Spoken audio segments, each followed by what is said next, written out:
Currently I'm working on a Stuart 1010V model steam engine, and it's a really nice little engine, but it needs prettying up a little bit. It's very basic. And the main problem I have with it is I do not have a flywheel. So I got one. I was going to make one. They don't take much making, they're very simple to make, but I thought I'll just have a quick look on eBay and see what's out there. And I found this one for only $11.99. Now I could not make one of these on my lathe by hand for $11.99.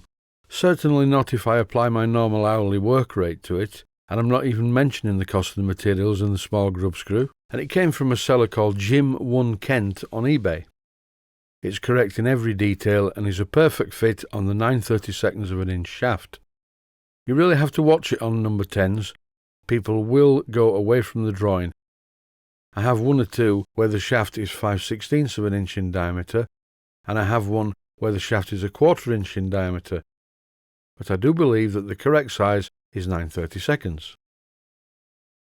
The only problem that I had, and it's nothing to do with the flywheel at all, the main crankshaft on this engine was quite short, and so when I put the flywheel on the engine the correct way round, the grub screw didn't even touch the shaft. So what I did was simply machine the other side and reverse the flywheel on the crankshaft. So now, for the regular viewers, you'll be pleased to know there's some painting, and you can make a right mess of these things. It's quite satisfying doing things badly just sometimes, so I just slap the paint on, because it's very easy to wipe it off. And once this thing is painted, I'm going to put it in the lathe and clean it up anyway, just make the flywheel shine a bit. The choice of paintbrush is important though. Always use a soft paintbrush. A lot of the paintbrushes I've been buying recently are very firm, very hard. They're quite nice, but they're not as good as these soft ones where you can just gently stroke them over the piece of paintwork. And this leaves not a trace of a brush mark. Besides which, this Humbrol paint is quite good and it settles nicely on its own. But on some jobs, if you use a very firm paintbrush, it's difficult to get an even application of the paint. This is of course going to have 2 coats of this paint. Some people recommend just to paint every part of the flywheel except the outer edge, and then put it in the lathe and take a very fine facing cut. But I don't really want to do that. I don't like the way it leaves the edge of the paint.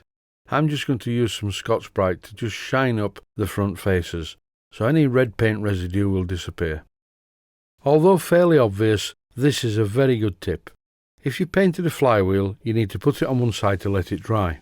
And if you put it face down on a solid piece of wood or metal, then this will prevent any air getting in to dry the paint. So I put it on a piece of bar like this, and it lets plenty of air in.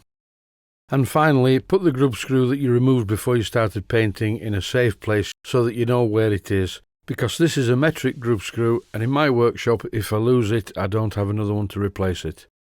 Thanks for watching, and I hope you found it useful.